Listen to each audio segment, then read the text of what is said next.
Bonjour, dans cette session de e-learning, nous allons aborder les tracés chartistes de base qui font partie du cycle 1 concernant le thème le chartisme. Tout d'abord, qu'est-ce que le chartisme? C'est l'étude de l'évolution d'un marché, principalement basée sur les graphiques, dans le but de prévoir bien sûr les futures tendances. L'objectif premier du chartisme sera de détecter la présence de trends ou droites de tendance.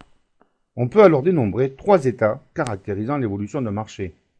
Un marché en tendance haussière, un marché en tendance baissière ou un marché sans tendance. Prenons un exemple pour chacun. Donc un marché en tendance haussière. Voilà, je suis allé sur les Silor. Vous voyez bien que depuis le décembre 2011, la tendance est très haussière. Je vais vous tracer la tendance. Voilà. Hop. Voilà, on est en tendance haussière. Les cours évoluent au-dessus de cette droite de tendance. Prenons maintenant le cas d'une tendance baissière. Je vais aller sur France Télécom. Voilà. On peut constater que la tendance est baissière depuis juillet 2011. Je vais tracer cette droite de tendance.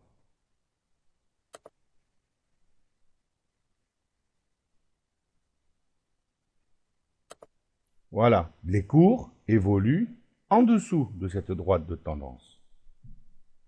Prenons maintenant l'exemple d'un trend plat, ou alors un marché sans tendance. Voilà, après la forte chute de juillet 2011, on peut constater que le trend de Veolia est plat. Il n'est ni haussier, ni baissier.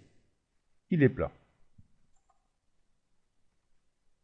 Alors attention, suivant la période sur laquelle vous travaillez, le trend peut être complètement différent. Par exemple, si l'or a un trend haussier en journalier, si je regarde en 15 minutes, elle était en trend baissier pendant, on va dire, 1, 2, 3, 4, 5, 6, 7, 8 jours, est sortie de ce trend baissier à la hausse, et maintenant, donc, depuis 3 jours, est en trend haussier, de nouveau.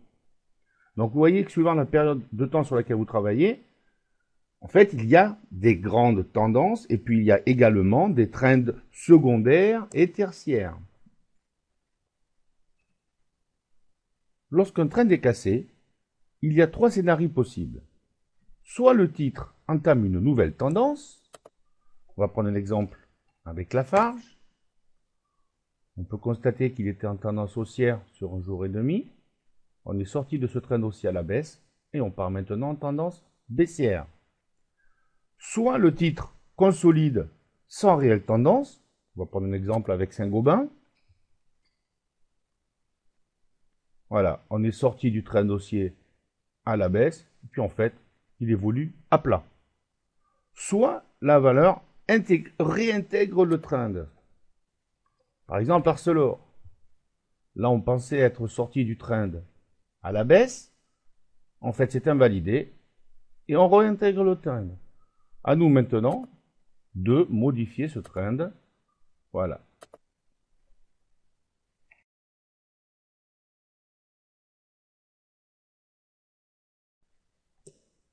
Ces lignes de tendance haussière ou baissière sont également appelées droite de support oblique ou droite de résistance oblique.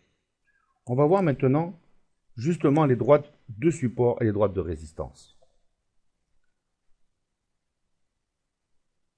Une droite de support peut être, on l'a vu, soit oblique, comme on peut le constater à l'écran, soit horizontale. Je vous les ai tracées sur le titre BNP. On peut constater que le titre est en train de sortir de son trend haussier à la baisse, mais il y a un support à 31,45. Pourquoi? Parce que simplement le titre a rebondi plusieurs fois sur 31,45.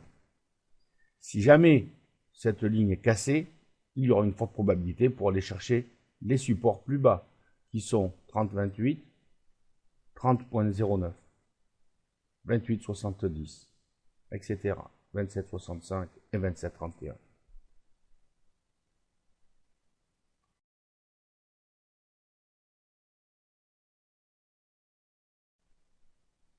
De la même manière, pour tracer des résistances, on peut tracer des droites obliques ou des droites horizontales.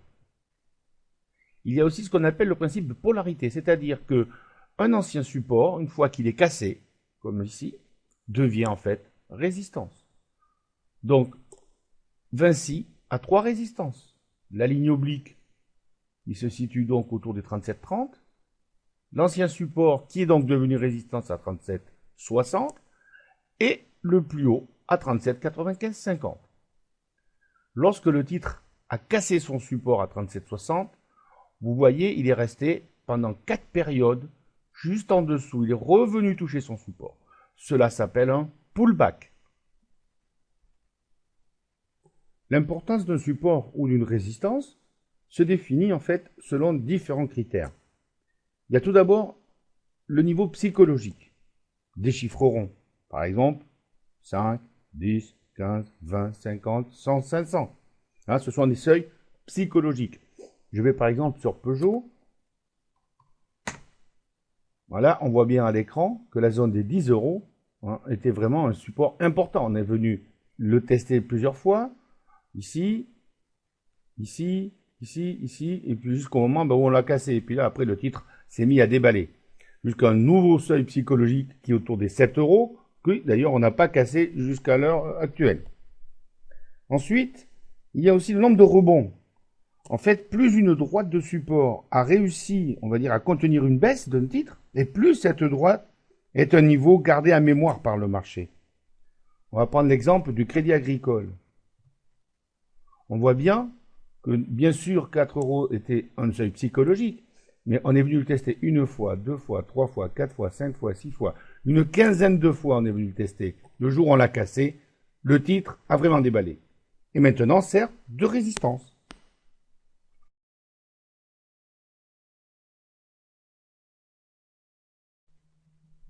La plupart des valeurs évoluent dans ce que l'on appelle un canal. Un canal est une figure composée de deux droites parallèles au sein desquelles la valeur fluctue. Les deux droites qui constituent le canal font office de droite de support et de droite de résistance. Vous pouvez voir à l'écran qu'il existe trois types de canaux. Un canal haussier, un canal baissier et un canal plat. Dans le canal haussier, la ligne du bas fait office de support et la ligne du haut de résistance. Dans le canal baissier, c'est la même chose. La ligne du bas fait office de support et la ligne du haut fait office de résistance. Et dans le canal plat, c'est pareil. La ligne du bas fait office de support et la ligne du haut fait office de résistance. On appelle également ce canal plat un trading range. La détermination d'un canal part généralement de l'identification de la droite de tendance ou du trend. Un trend haussier, un trend baissier ou un trend plat. À partir de cette droite de tendance, on trace une droite parallèle de sorte à encadrer l'évolution des cours. Prenons un exemple. On va aller sur la valeur Essilor. Je vais zoomer pour vous montrer la dernière période. Voilà. On va tracer un trend haussier, parce que tout le monde voit bien à l'écran que le trend est haussier. Voilà. Cette droite va me servir de support. Maintenant, on va faire une parallèle. Cette parallèle, on va la déplacer et la faire passer par les points hauts. Voilà, on a tracé un canal haussier. Revenons sur Renault. Tout au long de la durée de vie d'un canal, on peut remarquer que les cours ne rebondissent pas automatiquement d'une bande à l'autre. Cette constatation s'explique en fait par l'existence de droites parallèles intermédiaires au sein du canal, sur lesquelles les cours peuvent venir temporairement se heurter ou se poser. Et bien, cette droite intermédiaire s'appelle ligne de résonance. Je vais vous la tracer dans le canal plat. On va faire une parallèle au support ou à la résistance, peu importe. On va la déplacer.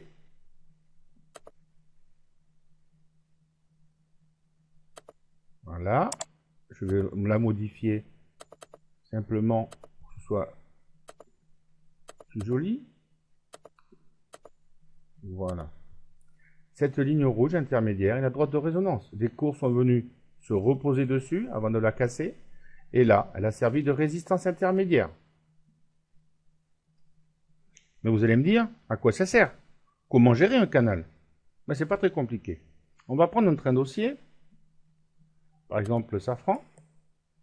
Et bien en fait, on achète près du support et on tient la position jusqu'à la rupture du support. Par exemple, ici, on achète pas loin des supports, on achète et on tient la position jusqu'à ce que cette ligne de support soit cassée. Le jour où le cours de la valeur safran passera sous le support, et bien dans ces cas-là, il faudra vendre. Alors attention, suivant la période sur laquelle vous travaillez, le trend peut être complètement différent. Par exemple, si l'or a un trend haussier en journalier, si je regarde en 15 minutes, elle était en trend baissier pendant, on va dire, 1, 2, 3, 4, 5, 6, 7, 8 jours, est sortie de ce trend baissier à la hausse, et maintenant, donc, depuis 3 jours, est en trend haussier, de nouveau. Donc, vous voyez que suivant la période de temps sur laquelle vous travaillez, en fait, il y a des grandes tendances, et puis il y a également des trends secondaires et tertiaires. De même, dans un canal baissier, comme vous voyez à l'écran sur ST Microelectronics, on se place en vente à découvert près de la résistance et on tient la position jusqu'à la rupture de cette résistance. Par exemple, on se mettait en vente à découvert autour des 4,32 ou ici à 4,27, 4,28 et on tient la position jusqu'à ce que la valeur sorte de ce trend. C'est-à-dire qu'on aurait tenu la position jusqu'à ce jour-là. On se serait coupé à 4,07. Pour les investisseurs les plus avertis, une méthode encore beaucoup plus dynamique de gestion de canal consiste à lier les positions acheteuses et vendeuses. Mais attention, c'est très risqué. Par exemple, sur le support, on se met acheteur, on voit qu'on bute sur la résistance. Eh bien, on clôture notre position acheteuse et on se met vendeur à découvert. On vient taper le support, qu'est-ce qu'on fait? On clôture notre position vendeuse et on se met acheteur maintenant, etc. Ici, à 75, on bute, qu'est-ce qu'on fait? On clôture notre position acheteuse et on se met vendeur à découvert, etc., etc.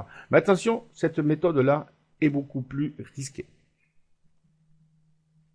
On peut constater à l'écran que sur STM, en graphique 5 minutes sur plusieurs jours, en fait, la valeur est sortie de son canal baissier à la hausse. Quel est l'objectif? Où va-t-elle s'arrêter? En fait, pour cela, il faut reporter la largeur de ce canal, la reporter ici. On va le faire. Je calcule la largeur de mon canal. Pour cela, je prends la perpendiculaire aux deux droites. Voilà, je vais reporter ici. Touc. Voilà. Je vais tracer une parallèle à ma résistance.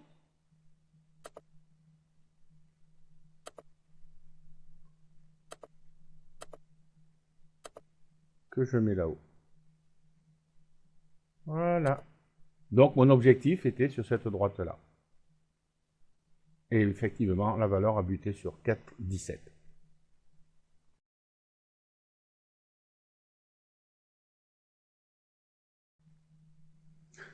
Donc maintenant, vous savez tracer les supports, les résistances, les droites de tendance, les canaux, les reporter, donc trouver des objectifs.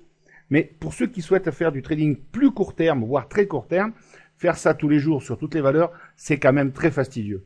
Donc, heureusement, votre logiciel Wallmaster va détecter automatiquement pour vous les supports et les résistances grâce à la technique des points pivots.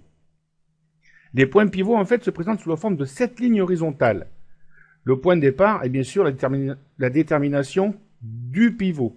Cette ligne centrale va servir de base de calcul pour calculer 3 supports et 3 résistances. Je vais vous faire apparaître sur l'écran les points pivots sur le CAC 40. Je vais dans l'assistance visuelle. Point pivot, ajouter, valider. Voilà, mon point d'équilibre, c'est le pivot, c'est-à-dire 3177. Mes trois supports sont 3150, 3125 et 3072. Mes trois résistances sont 3260, bon on va dire 3203, 3230, 3282. Le principe des points pivots est le suivant. Une fois qu'on a cassé, par exemple, une résistance, la résistance R1, dans ces cas-là, on va chercher la résistance R2. Si R2 est cassé, on ira chercher R3. Pareil pour les supports. Si S1 est cassé, on va aller chercher S2. Si S2 est cassé, on va aller chercher S3. Vous allez me dire, ce matin, on l'a cassé. Non, on l'a pas cassé. On a ce que j'appelle moi pétoché. On est venu d'ailleurs clôturer au-dessus de ce support.